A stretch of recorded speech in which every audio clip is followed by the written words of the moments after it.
Justine Swan for Newhaven TV. And where am I?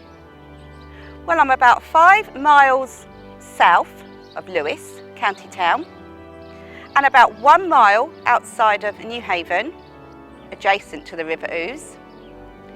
And I'm here at Piddinghoe, once known to be called piddnoo. And today I'm outside St John's Church. It's a 12th century church, so quite old, but there's something new going on about this church. And here to find out what's new about this church, I'm joined by Bridget, who is the secretary for the church, and Isla, one of the church wardens.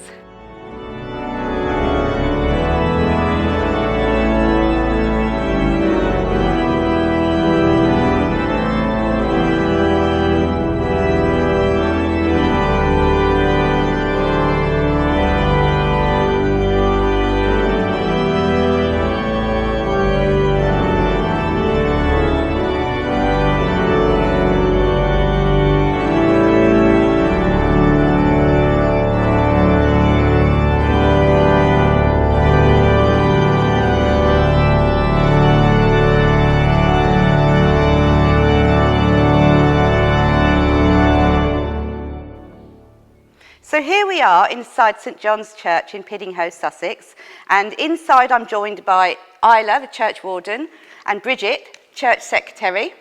And Bridget, can you tell us what is the newest addition to this fabulous old church? So old, steeped in history, 12th century, and yet you've got something very new going on. We have, Justine. So we found that we had a problem with our bells. We needed to raise a lot of money, £83,000, to restore them. We needed to have expertise, but also this is a really important village church. We're in a village of 200 people. We need to get people to come back and use our church facilities. It's the centre of that. So we set about raising funds for it, and I went to the National Lottery Heritage Fund, the Heritage Fund, asking them for funds for what is a Grade 1 listed church to restore our bells. But as part of that, their criteria is that you also need to involve the local community.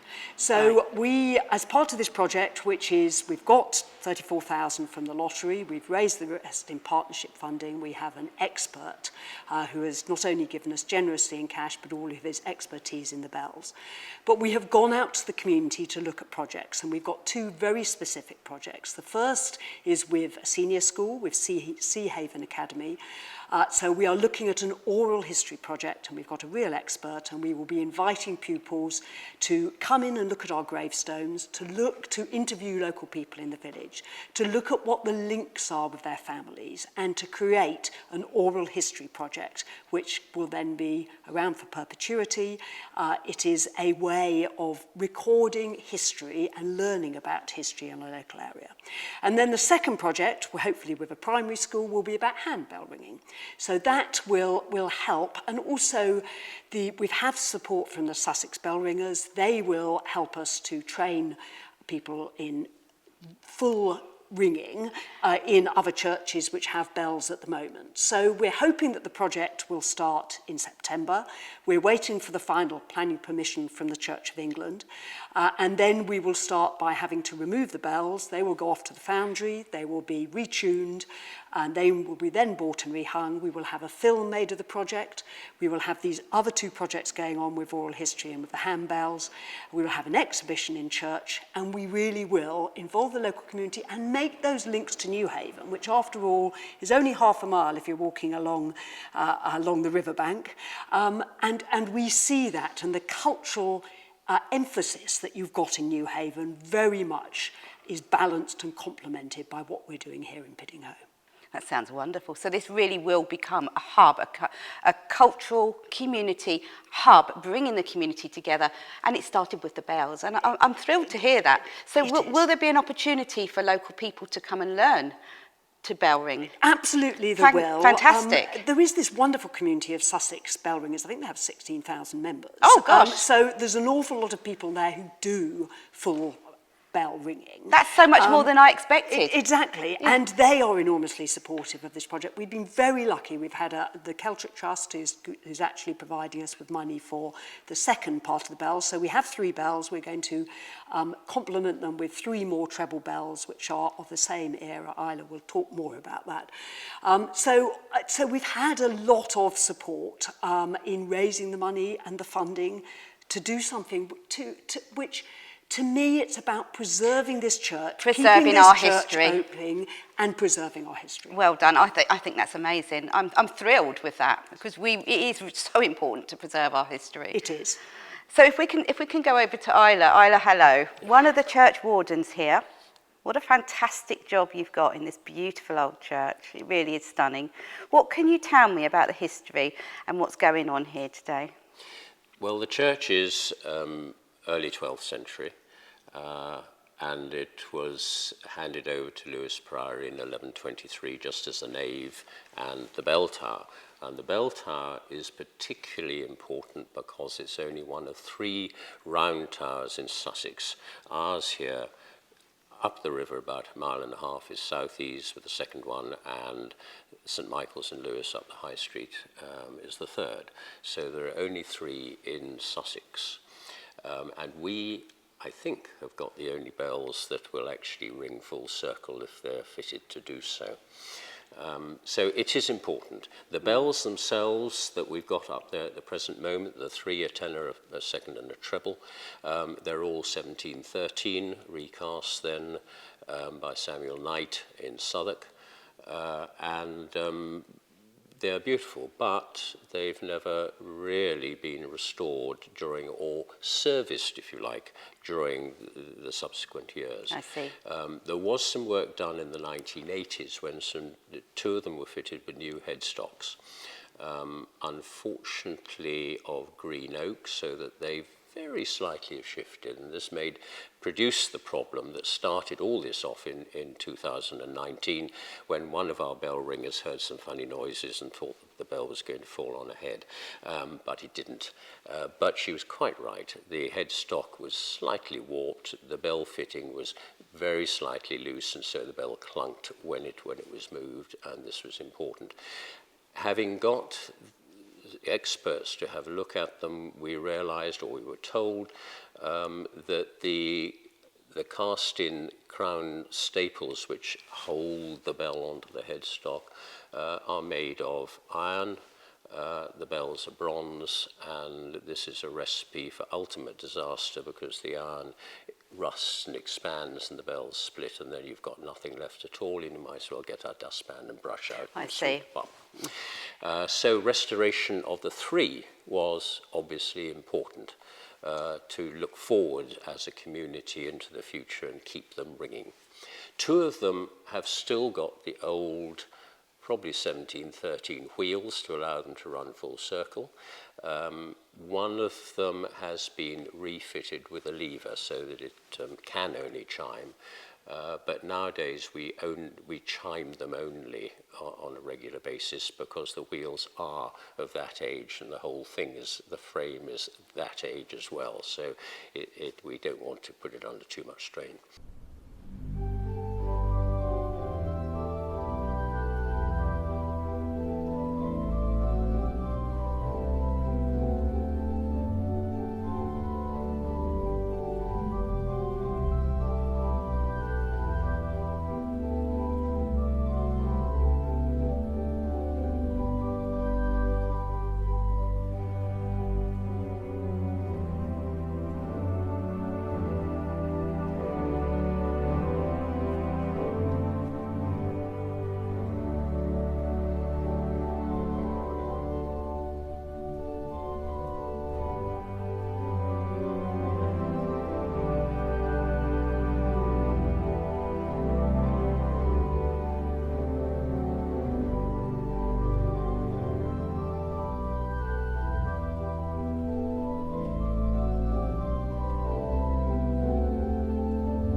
having got that far, and we got companies in to look at, and bell foundries and bell hangers are not to a penny. The nearest one we had was down in Dorset. We've consulted 4 so far, and we finally finished up with one who recently has done work up the road in Rodmell. During this time, things have evolved somewhat. We've realised that, yes, the bells have got to be taken out because the work that needs to be done can't be done in the tower. So they'll be taken away and sent to a foundry. They will be, as Bridget said, they'll be retuned. Currently, they're strangely in a minor key, which is unusual for bells. They're usually in major key, and the idea is to change them into the major key. And during this time, our leader, if you like, or of the project, who did have a look up the tower on several occasions and thought there had been a second frame up there with 3 more bells. I see. And the idea came to him, and it hit me a little while later, like a bombshell really, that we should actually have 3 more bells and make it up to 6. And so the project expanded from that point of view. We have been able to acquire 3 treble bells, which are the smaller ones. The big tenor bell is over 1/4 ton. So we're looking at this. We're looking at this, Sizable. and quite a sizable thing. I mean, even the trebles are about 350, 400 weight. So I mean, they're still quite. I can see why your parishioner was a bit worried that the bell might land on her head. Well, having done a little bit of full circle ringing myself, I was always terribly frightened that when one pulled, suddenly there'd be a dreadful crack and things would come down.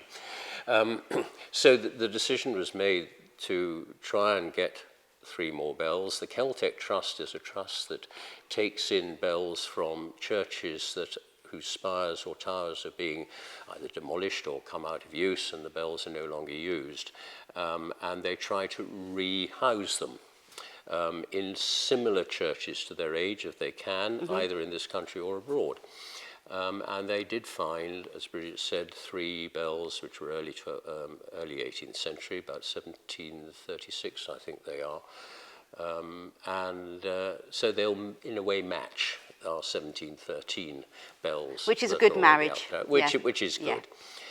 The complication arises that if you can't put them all on one floor because, they wouldn't actually, there's no wriggle room at all. So we've got 2 floors there, and so they're going to use both floors, which means refitting them with new frames. And so we're going to get 2 new steel frames pinned into the tower on a circular beam, take out the wooden flooring so that there's a grid flooring between the 2 floors to allow the sound to go up and out of the sound louvers at the top. And the floor just above the bell ringers, who are down at our level, will have soundproofing in it so that the bell ringers don't get deafened by 6 bells up there. And that is where the project has got to. We've had a huge amount of help. The Celtic Trust in particular has been, which I think is so very important, because we go along and think, it'd be rather nice to do this. But it is lovely to know that there are people who know about these things who also say, yes, this is the right thing to do. And it keeps it community-based, doesn't it? And that's what it's all about. Churches like this are not going to survive on Sunday services. No. They do not. We're only, as Bridget said, we've got 200 or less in the village. We hold 2 services a month, and with both of them, we get above the national average of 2%. We get 3% at our early service, where the real stalwarts come at 8 o'clock. But for the 9:30, we get into double figures, which is 5%, 6%, 7%, and We had an animal service last week. An animal service? Yes. Oh, yes, okay. we did indeed. What did that involve? 14 dogs, a tortoise and a horse. Excellent. That sounds amazing. Plus 30 people, I think, Fabulous, who came with them. of But, course. so there are things one's got to do. It's got to be part of the community because it's going to be here. It's 900 years old. No one's going to knock it down, No. I hope. It's not easily convertible into anything else. No. So it's going to be here. It's the biggest structure in the village. It's there. It's a historical landmark and we need to look after It's history, and we as a country and as people have got to learn to, or carry on, looking after our minor treasures, Our and this is a heritage. minor treasures in our heritage. So looking around at this beautiful church, you've got 3 silhouettes. Yes, we have. What's going on there? Those were given to us by a charity in 2018 to mark the centenary of the end of the First World War. Right. And they were given to a lot of churches, not just us. And our vicar, who's in Peacehaven, managed to acquire some and asked if we'd like some. And because we've had 3 men who didn't come back. Right. And these represent the 3. And they've been there ever since. Good. That's lovely. I like to hear that. They can't, first of all, got no storage. But, where do you put them? When we're full, I put them possibly in the Lady Chapel behind the organ so they can listen. They look quite happy where they are, I think. They are happy where they are. They're slightly off-putting to people if they suddenly sit down and find they've got a plastic figure that's next to them because they sometimes don't see them. But yes, they've stayed in the church ever since. Good, that's good. Because they're part of our history too. And they deserve to have a place. And somewhere like this, 900 years of history, you look around, the arches have been cut 900 years ago, and you can actually touch the bits that have been cut 900 years ago. That's what I love about history. 900 years old. Who's touched that? Who's been there? Who's seen that? Right. If you go up the bell tower... Shall we have a look? I'm always happy to take you up the bell tower. But the inside of the windows there, the mullions, there are covered with graffiti from people who've been up there and carved their names. And the earliest one there, of which we've got a photograph on the board there, is 1736. Oh, how wonderful. 1763, sorry. So eat your hat, Bansky. We've got one on you. Yeah.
Well, wasn't that interesting? So we came to St John's, Piddinghoe in Sussex to learn about what's new about the church, and we found out a lot more history. None more than Rudyard Kipling apparently used to come here. He loved Piddinghoe Village, and he was inspired to write a poem called Sussex based on what's at top of the spire. Only what he saw was a dolphin. In actual fact, it's a sea bass. So maybe Rudyard Kipling needed to get his eyes tested. That's Justine Swan for Newhaven News.